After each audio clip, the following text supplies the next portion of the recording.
we clearly are at an evolutionary point where we will have to take an evolutionary leap or face dire consequences.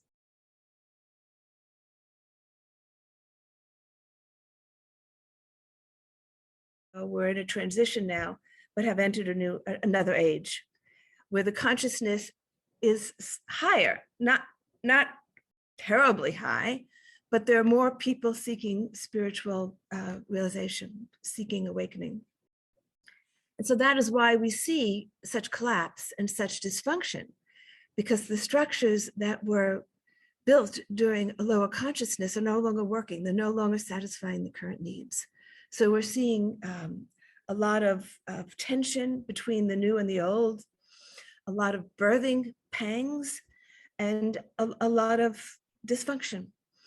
But as wonderful Buddhist teacher Joanna Macy said, you can put your energy into tearing down what's not working or to building the new.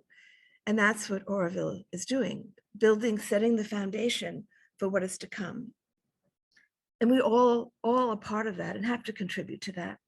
Now, I don't want to dwell on, but I don't want to ignore the current challenges facing Auroville, because I see these challenges seeping into many spiritual organizations. The polarization and divisions that are taking hold of much of the world is seeping into the spiritual communities. I see it here in the US. And living in the US, I have to confront this on a daily basis. And many of us face a conundrum of how to deal, because we're caught in the waves of emotion that are creating these divisions. And so it is a difficult challenge to face, to be able to overcome. My way of dealing with is to live in the future, is to see beyond this current era of division and polarization, because we will pass through it, and to hold to that unified energy of when we do pass through it, and try to bring that energy into my surroundings. And so it's interesting that I've joined the International Advisory Council just at the time that Auroville is experiencing some of this polarization, because it's a difficult time to be thrust into this mist. But as I said, living in the US on a daily basis, we're confronted with people with opposing views, and it's easy to fall into one side or another. And those of us who are in touch here in the US from spiritual communities are really trying to seek a new ground that is beyond any polarization, where we can just be a channel for the unified vision. So why is Auroville so important at this time? I believe that the mother imprinted in the ether the blueprint for a future way for humanity to live together. And there's no place else like it on earth. There are small sustainable communities, there are small spiritual communities, there are eco villages, but Auroville is something different. It's a different level. And there's an urgency now to try to reach for that level, to grow beyond a small community and to expand its reach, because this will have a ripple impact through the world. The energy is shifting. I think India is coming into will be coming into a new position. We may just see the beginnings of it now, but the spiritual energy of India will play an important role as we move into a better place, a place of higher consciousness in the world. And looking at things today, it might be hard to see this is just around the corner, but it is just around the corner. You know, to take the long view, whatever the time frame is, whether it's 5 years, 10 years, or 50 years, it's still a blip in the cosmic show.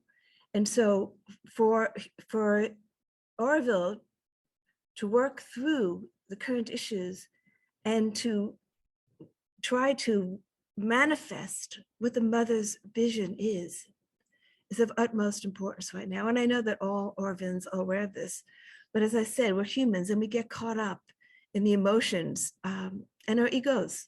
You know, I often think about what were the human limitations that made Yogananda abandon his idea for a brotherhood community. It was our egos. It was our inability to transcend our personal desires. But those of us who've been working on ourselves for some time, even if we can't do that, we can see that's where we need to be. We need to come to a place of unity. And the fact that Auroville has brought together people from so many parts of the world, bringing the specific qualities of those places. I didn't understand this at first, but now I see it, that the next level has to be reached through a collective effort of all parts of the world. It can't be just one place or another. It has to be a collective effort. And that's what Auroville is doing. So I'm hoping that we pass through this period more quickly rather than more slowly. But I know that there are many spiritual efforts gathering around what's happening right now in Auroville in terms of its ability to grow its vision and to grow its community and to begin to attract, because it's not just growing the community, it's attracting people of similar intention. For me, what was another thing that was so beautiful about Auroville, it wasn't just a community of devotees. It was a community of people from around the world and different backgrounds who are committed to being servants of the divine. This phrase of being servants of the divine is what brings us together. That is what, you know, I may worship in one style, I may be a devotee of one of the devatas, but we're all servants of the divine. And that has to be the guiding principle, and that is the guiding principle. And so I think that Auroville's spiritual significance has become more apparent as the world has become more polarized, because this is a place where human unity can be worked through, and it will be worked through. I have no doubt about that, because the mother has implanted that vision in the ethers, and it will manifest. For the striving soul, for the reflective one, tension brings growth. It takes one to the next stage. It can also lead to anger, which we see erupting. But to me, if there's anger, that's just an indication to go deeper and to work through the anger that one's been holding that's already been there. In other words, if there's no anger in you, anger is not going to come out. So one of the key issues in my mind to deal with is to look where that anger is coming from. And I think that's one of the goals, one of the roles of tension and polarization and struggle, is to force those shadows out so that you could deal with them. So they have to be dealt with. If they're just being held in, that's not helpful. That's not helping the growth. When you talked about human unity, people don't understand human unity. They think it's being in a room together and being able to talk to each other. It's about consciousness. And that's what made me leave the interfaith movement, is because it was just about words and about being able to sit in the room and let everybody have their ego moment of speaking from their position, and not about consciousness. Auroville has been doing the work, seeding what's now spreading around the world. And we are seeing the transformation in terms of money and new ideas coming in about ownership. Things are changing. And when people that I work with focus on the negatives, I say, my God, step back and look at all the changes that are taking place. We are in a moment of change. And the work that Auroville's been doing quietly, not pronounced to the world, has made a huge impact already. So I just can imagine what's going to come once we get through this immediate crisis and really the growth begins to happen and souls are drawn there for the next stage, because another stage is coming. But this early stage has already brought such results. It's inspiring, and I'm so grateful. Invite the spirit of Auroville. I think reflecting on some of the things that have been said here today about human unity and about working on one's own consciousness, because everyone can be a part of Auroville. Everyone who feels aligned with the values and with the evolutionary work is a part of Auroville, no matter where you live.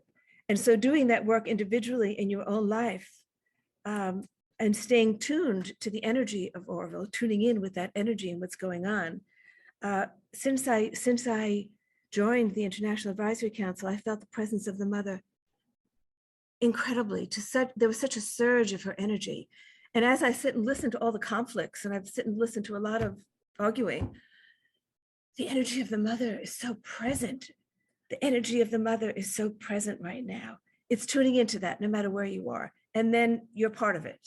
You're part of what's taking place. I want to express much gratitude for all the wonderful work and energy, the loving energy that's going into this to help Auroville pass through this current difficult period, because it will affect the world. And so I just want to express gratitude and say that I know that the presence of the mother in Sri Aurobindo is very much guiding this whole process, and I'm sure it will reach a good outcome.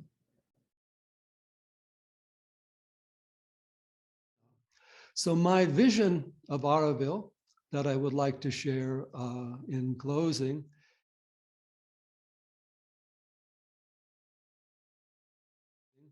is that Auroville becomes a center of Vedic education, the higher yoga of Sri Aurobindo, that education becomes one of, if not perhaps its primary focus, and an education that is shared not only with everyone in Auroville and everyone under the guidance of Sri Aurobindo, but with the entire world, with yoga groups everywhere, often who don't know much about Sri Aurobindo, with all aspects of learning. Sri Aurobindo has great teachings for science, for medicine, and even, of course, the history of humanity and the awakening of India as Bharat for reclaiming its yogic and Vedic and Rishi heritage. Of course, I've written on how the history books need to be changed, myth of Aryan invasion.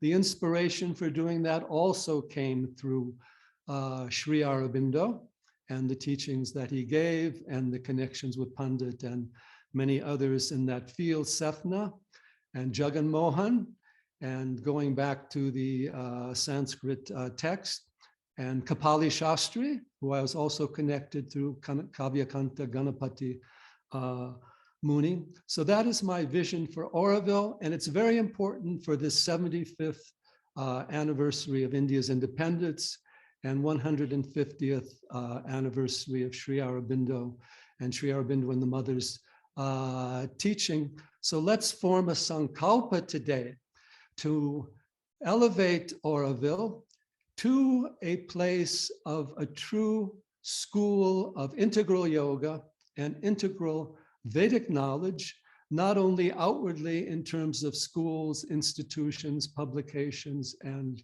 webinars, but also inwardly in our own consciousness, in our inner heart, in the cosmic mind, in the earth consciousness, so that we as humanity can overcome the terrible challenges we have today and learn to master our new technology for the evolution of consciousness and the unfoldment of a supramental being, of a true human being who embraces the entire universe and understands the divine self within and is working for the divine manifestation of the divine on all levels.